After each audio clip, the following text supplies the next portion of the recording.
So I'm just here cooking an omelet since my blood sugar went crazy after I discovered these Italian pastries today. Oh my God, they're like deep fried pastry dough with this chocolate glaze. I don't know, they're addictive. They definitely sent my insulin and blood sugar levels spiraling, so needed some protein. And while I'm waiting for that to cool down, I thought I would read a poem.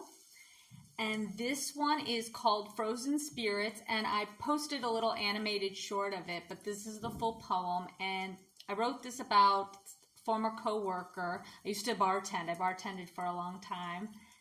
He had cerebral palsy, and I wrote this about him, but I wrote this poem for anyone who is a caretaker or anyone who has someone in their lives that you have to be patient and wait for.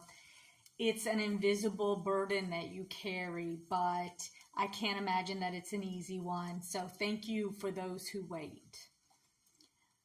One night I saw a man nearly eaten by icebergs on Addison, after frozen gears ground down the night shift like we do.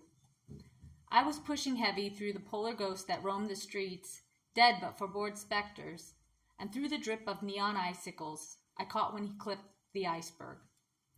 He was shuffling round Clark, I was closing in on Sheffield, both schlepping along Addison, so I waited. 8 hours on ice, numb to cold and men alike, but I waited, like I do.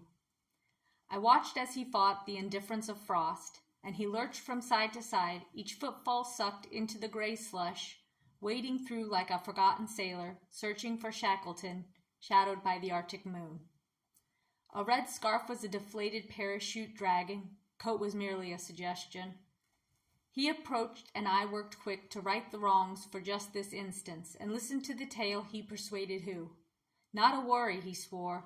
Soon his mom was coming home, doctor say any day. She'd be back to tying his scarf soon. She'd be waiting, like we do. Heard the tale a few times, and I watched his eyes, the whites whiter than the Arctic moon. Scarf secured, I looped an elbow. He a scarecrow chasing penguins, I a tin man with a shaker. Arm in arm, we continued on our journey, pushing heavy past the ghosts like we do.